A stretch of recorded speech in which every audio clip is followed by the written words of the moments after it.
A paz do Senhor, irmãos. Amém? Tome os vossos lugares, por favor, e abra sua Bíblia no livro do Eclesiastes, capítulo de número 2. Aleluia. Tivemos o privilégio, terça passada, com o pastor Wesley, de concluir o capítulo 1 desse livro muito importante, registrado pelo Espírito Santo nas Escrituras Sagradas. E hoje daremos início no capítulo 2 e vamos olhar para os 11 primeiros versículos deste capítulo hoje à noite. Então, Eclesiastes capítulo 2, os 11 primeiros versículos, diz assim: Disse eu no meu coração, ora vem, eu te provarei com alegria, portanto desfruta o prazer, mas também isto era vaidade.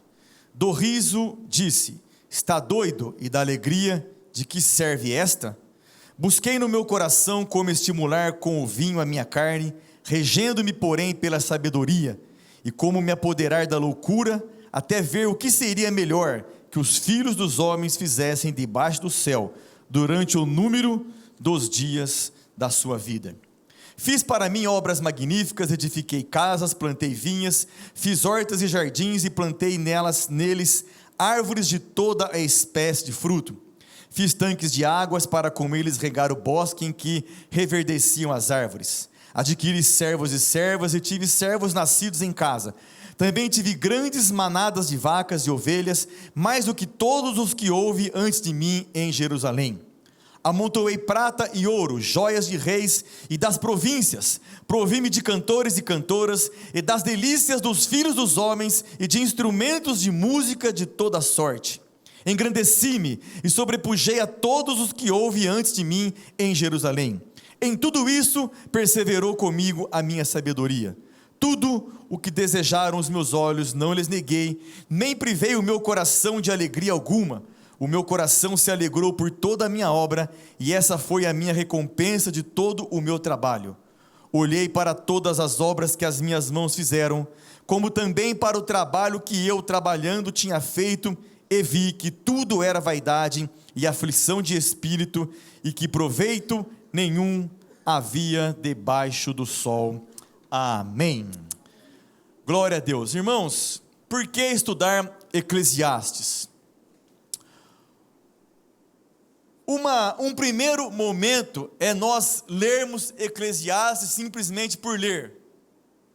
Um segundo momento, que deve ser o nosso procedimento, é ler Eclesiastes aos olhos do que Deus quer nos mostrar, interessados naquilo que Deus quer nos revelar, interessados naquilo que Deus precisa nos ensinar, para que a nossa vida seja agradável aos teus olhos.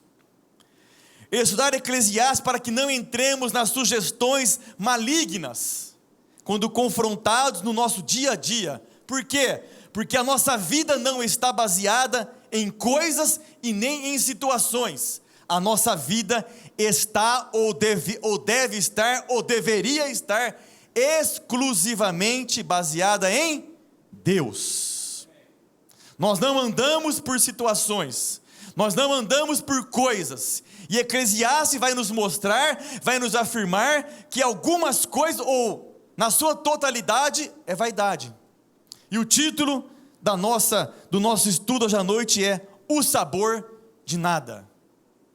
Que coisa horrível quando você prova alguma coisa e você espera que aquilo que você está provando te dê algum retorno e não tem sabor de nada. Horrível quando você investe tempo, dinheiro, enfim, em uma coisa, em um projeto que você acha que vai te dar o retorno e não te dá nada. É horrível isso. E Salomão vai nos ensinar que alguns caminhos vão nos trazer sabor de nada. Não vão nos levar a lugar algum. Vivemos em uma busca incessante de significado de felicidade. Queremos saber o que é felicidade, o que é realização. Que na verdade, quando a gente trilha o caminho que de fato não é o caminho da satisfação, que não é o caminho da realização, nós iremos provar um sabor de nada. Ou seja, não adianta você desejar encontrar algo se você está no caminho errado. E é isso que Eclesiastes vai nos mostrar, alguns caminhos aonde vamos colher sabor de nada. No capítulo 1, Salomão medita, procurando entender o sentido da vida, o sentido, qual é o caminho que o levaria à felicidade, como alcançar essa felicidade. O Eclesiastes vai nos prevenir de cabeçadas da vida. O Eclesiastes vai nos prevenir de caminhos que nós não encontraremos sabor de nada em alguns caminhos desta vida. E o livro de Eclesiastes, deixado pelo Espírito Santo, tem esta função na minha e na sua vida. Salomão registrou as suas palavras no capítulo 1, para que pudéssemos aprender coisas preciosas, e então não percorrer, e não ter a necessidade de andar por caminhos que não nos levarão a nada. Ele deixou registrado algumas coisas, e ele disse: olha, eu não encontrei nada, nada me trouxe sabor, nada me trouxe esperança. Salomão tenta entender todo o processo de ser feliz, tentou perceber como que as coisas funcionavam, mas no capítulo 2 ele não vai só ser um observador, no capítulo 2 ele vai mergulhar, ele vai colocar a mão na lama, ele vai se envolver, ele vai experimentar o que realmente ele estava somente ouvindo, buscando. Agora não, no capítulo 2 ele vai mergulhar, ele vai se interessar, ele vai se aprofundar, ele vai ver se realmente é o que estão dizendo que é. Uma coisa é você receber a informação, a outra coisa é você ir e você mesmo descobrir se aquilo que andam falando é realidade. A verdade é que ele vai para ver, ele vai para tentar buscar satisfação, ele vai para tentar encontrar um sentido para a sua vida. Uma coisa que é muito importante nós lembrarmos: Eclesiastes foi escrito por um homem sábio, por um homem instruído, por um homem capacitado, por um homem que diante de que Deus deu a ele a oportunidade de escolher tudo o que ele quiser escolher, ele escolheu: me dê sabedoria. E por a escolha ter sido certa aos olhos de Deus, Deus não só concede a ele a sabedoria, mas todos os outros bens e benefícios que nós conhecemos. Um homem que é considerado um dos maiores sábios, ou o maior sábio na tradição judaica. Um homem que se comprometeu, um homem que se dispôs, um homem que se propôs a olhar a vida, e não somente olhar a vida, mas tirar conclusões da vida. Conclusões que esse sábio rei Salomão tira da vida. A um primeiro momento, quando você lê, parece que são impressões ruins, mas são impressões que vão nos permitir não fixar a nossa vida nesses caminhos que este homem vai nos elencar hoje à noite. Ele repete várias vezes vaidade, sabor de nada. Ele deseja que isso fique claro na mente de nós que estamos lendo, que a vida é vaidade, é uma bolha de sabão, é uma névoa que se forma e daqui um pouco desaparece. Que tudo quanto fazemos na vida é inútil, é como correr atrás do vento, que a vida é fútil, que os eventos são fúteis, e tudo quanto podemos colher da vida é nada. Ele chega a uma conclusão, que o caminho da sabedoria, esse caminho que ele se propõe a investigar, esse caminho que ele se propõe a analisar, esse caminho que ele se propõe a compreender, no capítulo 2, irmãos, ele não está envolvido de uma forma superficial, não. No capítulo 2 ele se compromete em uma profundidade, ele vai viver, ele vai experimentar, ele vai avaliar a vida, e vai concluir algumas coisas a respeito dela, e é isso que nós vamos ver hoje à noite. Esse homem não é um teórico a respeito da vida, ele não faz uma filosofia de gabinete, ele não está na sua biblioteca colhendo informações, não. não é um escritor que filosofa na sua escrivania, não. Salomão vai viver a fundo as experiências, e no capítulo 2, ele vai pessoalmente, ninguém contou para ele. Uma coisa é quando você recebe uma informação, te disseram, te contaram, uma coisa quando você vai e vive a situação é completamente diferente. Salomão agora vai viver, Salomão agora vai se envolver, para que ele tire as suas próprias conclusões daquilo que ele anda ouvindo. Ele não está olhando a vida agora descomprometidamente, ele não está olhando a vida dos outros, ele não está dando palpites nas experiências de terceiros, não está ouvindo testemunhos, não está colecionando histórias, ele não está entrevistando gente que simplesmente contaram as suas experiências, não. Agora ele vai falar no alto da sua observação, ele vai falar da sua experiência pessoal. Glória a Deus, ele vai nos informar coisas que ele viveu, que ele se envolveu, que ele viu, e nos deixa escrito isso hoje à noite. Ele correu, ele viveu, ele experimentou, ele buscou sentido para a vida e para o significado da existência humana. Este homem foi atrás de viver. E os 11 primeiros versículos do capítulo 2, este homem vai nos dizer pelo Espírito Santo, que isso seja um alerta para as nossas vidas, daquilo que nós estamos dando prioridade do nosso dia a dia. E o que é que Salomão experimentou? Versículo 1. Disse eu no meu coração, ora vem, eu te provarei com alegria, portanto desfruta o prazer, mas também isso era vaidade. Salomão faz um convite para ele mesmo, ele diz para o seu coração, vamos atrás, vamos descobrir o que é a felicidade, vamos descobrir o que é que dá sentido à vida, vamos descobrir o que é que pode dar sentido apalpável aos dias da minha existência. Vamos à luta, não vamos só ficar ouvindo o que estão falando, eu quero ver. Coração, vamos lá, provar, experimentar, se envolver com a vida, vamos ver o que é que a vida realmente tem de bom para nós. É um convite para ele mesmo, vamos à luta.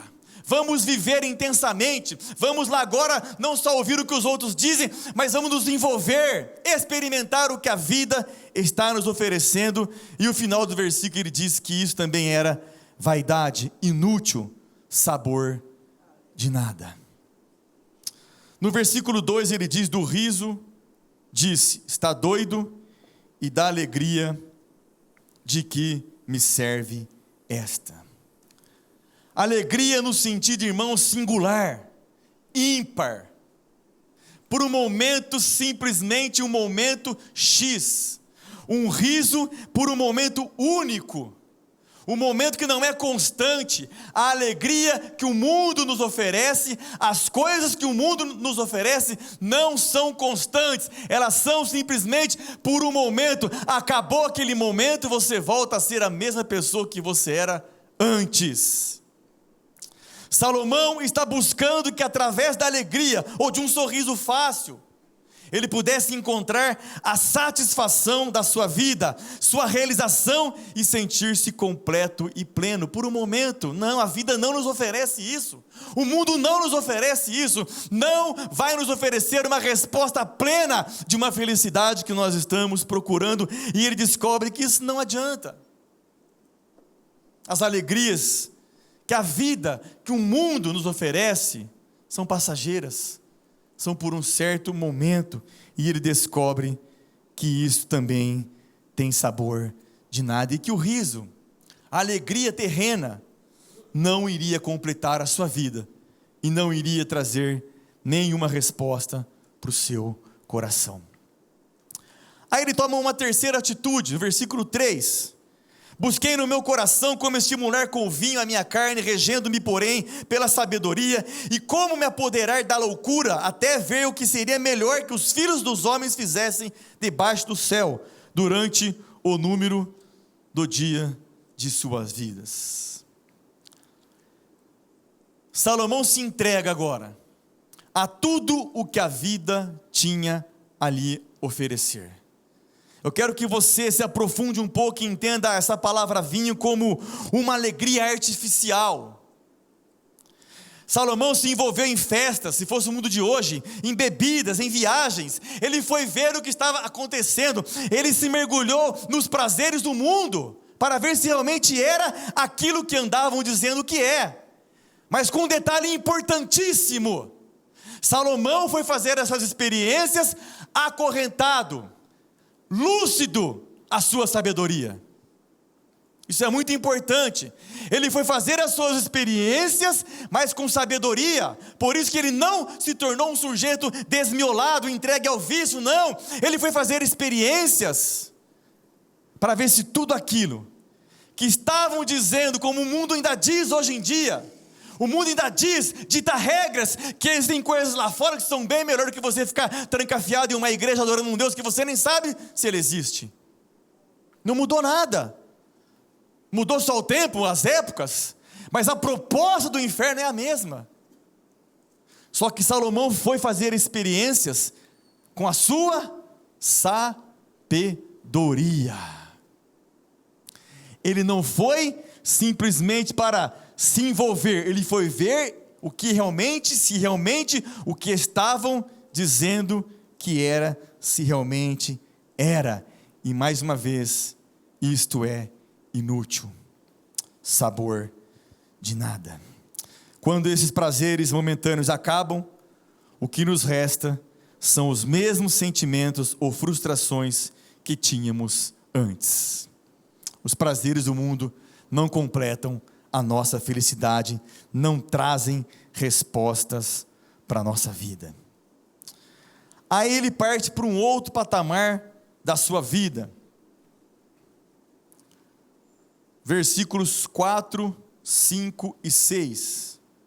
Fiz para mim obras magníficas, edifiquei casas, plantei vinhas, fiz hortas e jardins e plantei neles árvores de toda espécie de fruto, fiz tanques de águas para com eles regar o bosque em que reverdeciam as árvores.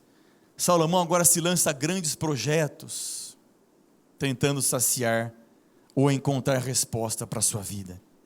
Ele foi produzir, ele foi trabalhar, ele foi construir, ele foi se tornar útil, ele foi transformar em riqueza o seu conhecimento, o seu talento, foi construir alguma coisa inútil. Não traz felicidade plena essas coisas para o nosso coração. Construiu casas, plantou vinhas, plantei todo tipo de árvore, não deu certo. Vaidade. Não estão nessas coisas o verdadeiro sentido da vida. Aí ele parte para um outro item, versículo 7. Adquiri servos e servas, e tive servos nascidos em casa, também tive grandes manadas de vacas e ovelhas, mais do que todos os que houve antes de mim em Jerusalém. Agora ele vai para uma vida confortável. Será que está no conforto da vida as respostas? Ele compra escravos, escravas, estabelece uma vida confortável de ordens, ele manda e as pessoas fazem. Conforto, será que está nisso? O prazer? Será que está nisso a alegria? Será que está nisso a resposta de uma vida plena? Não, é inútil, é vaidade, é sabor de nada, é correr atrás do vento. Acumulou gados, ovelhas, cavalos, mais do que todos os que viveram antes dele, não o satisfez. No versículo 8 ele tenta uma outra coisa, ele amontou a prata, ouro, joias de reis, e das províncias provime de cantores e cantoras, e dá delícias dos filhos dos homens, e de instrumentos de música, e de toda sorte.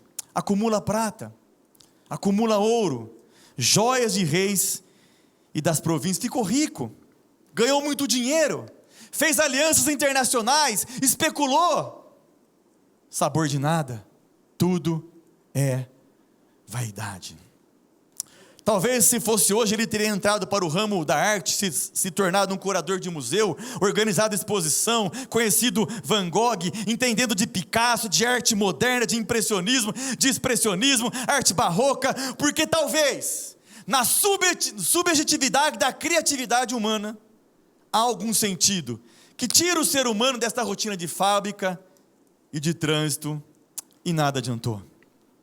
Sabor de nada, tudo é vaidade. No versículo 9 ele parte para uma outra vertente. Engrandeci-me, sobrepujei a todos que houve antes de mim em Jerusalém, e tudo isso perseverou comigo a minha sabedoria. Ele vai atrás da fama. Quantas pessoas hoje em dia acham que na fama está a solução da sua alegria, do sentido da vida, tornar-se famoso, passar aqui pela rua e ser popular, as pessoas correrem atrás de você para pedir autógrafos. Foi poderoso, subjugou nações. Sabor de nada, tudo era vaidade. No versículo 10, ele diz algo que impressiona: tudo o que desejaram os meus olhos, não lhes neguei, nem privei o meu coração de alegria alguma. O meu coração se alegrou por toda a minha obra, e essa foi a minha recompensa de todo o meu trabalho. Não se privou de nada. Tudo que ele tinha, tudo que ele desejava, ele conquistou. Tudo que ele queria experimentar, ele experimentou. Tudo que ele almejou, ele conquistou. Um homem que teve tudo, a Bíblia diz que os seus olhos desejaram. E quando ele chega no versículo 11, ele faz uma análise de tudo aquilo que nós vimos até agora. Ele fala: olhei para todas as obras que as minhas mãos fizeram, como também para o trabalho que eu, trabalhando, tinha feito, e vi que tudo era vaidade e aflição de espírito, e que proveito nenhum havia debaixo do sol. Quantas coisas este homem fez! E quando ele diz no versículo 10 que não se privou de nada, que tudo o que fez eles desejaram, nós podemos pensar que ele fez tudo o que ele quis. Experimentou tudo. Foi atrás de tudo para ver se encontrava algum sentido. E ele encerra o versículo 11 e diz que tudo é aflição, que vi que tudo era vaidade e aflição de espírito, e que proveito nenhum havia debaixo do sol. Eu quero encerrar com duas expressões que o Espírito Santo colocou no meu coração hoje, e a primeira é a seguinte: nós não fomos criados para o agora, nós fomos criados à imagem e semelhança de Deus para uma eternidade. Por isso que nós nunca encontraremos satisfação neste mundo, plena. E a segunda expressão é: a vida só faz sentido se o sentido da vida for visto do ponto de vista divino. Que é o que Salomão vai encerrar o seu livro lá no final do capítulo.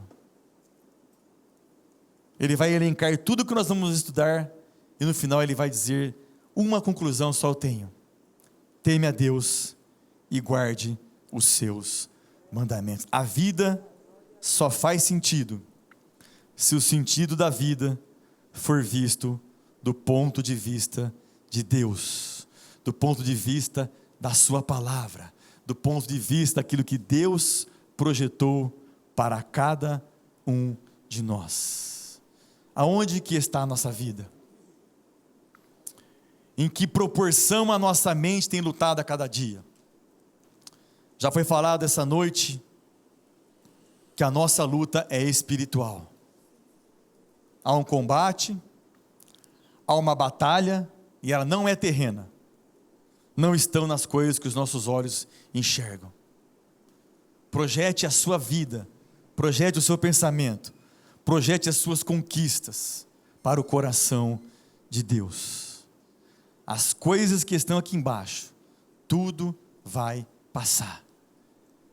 Não é que elas não têm os seus valores, elas têm os seus valores, só que esses valores do nosso cotidiano, que Salomão diz que são vaidades, não podem sobrepor a nossa adoração a Deus, não podem nos levar a um desespero, correr de um lado para o outro, tentando achar uma solução para as coisas da terra. Não, a nossa solução, o sentido da nossa vida está no coração de Deus.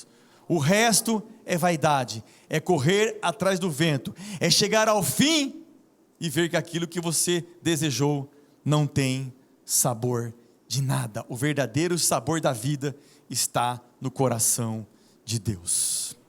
Oremos. Pai, obrigado pela tua palavra, obrigado por nos revelar aquilo que o Senhor tem preparado para cada um de nós, e que o projeto da nossa vida seja o teu coração, e aquilo que o Senhor nos der aqui na terra, que seja com sabedoria administrado por nós, a sabedoria do alto, a sabedoria que é aquela que Tiago diz, que se alguém tem falta dela, peça a Deus, e o Senhor entrega, e o Senhor dá, e o Senhor capacita como este homem, que pediu sabedoria, para entrar, para sair, para reinar, para ser alguém visto pelo Senhor, como um homem que iria reinar segundo o teu coração, Pai.